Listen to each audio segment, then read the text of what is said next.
আমার কাছে এটা 7 তারিখ থেকে শুরু হয় না, আমার কাছে 6 তারিখ থেকে শুরু হয়, কারণ 6 তারিখ আমার জন্মদিন। তাই প্রথম দিনটাই হয় ওয়েন্ড্রিলা ডে, তারপরে হয় রোজ ডে, 7 তারিখ প্রবাবলি রোজ ডে, তারপরে বোধ হয় টেডি ডে, চকলেট ডে,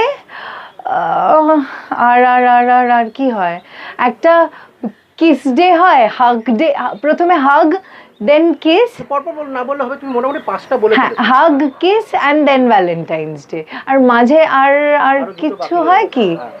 আচ্ছা, আর কি হয়? ও, আর দুটো ঠিক জানা নেই আমার। কি ছোটবেলা থেকে এই জিনিসগুলো করা হয়েছে? অ্যাকচুয়ালি ব্যাপারটা কি হতো, যখন স্কুলে পড়তাম, স্কুলে বিভিন্ন মানুষের বিভিন্ন সময় প্রেম এসেছে গেছে।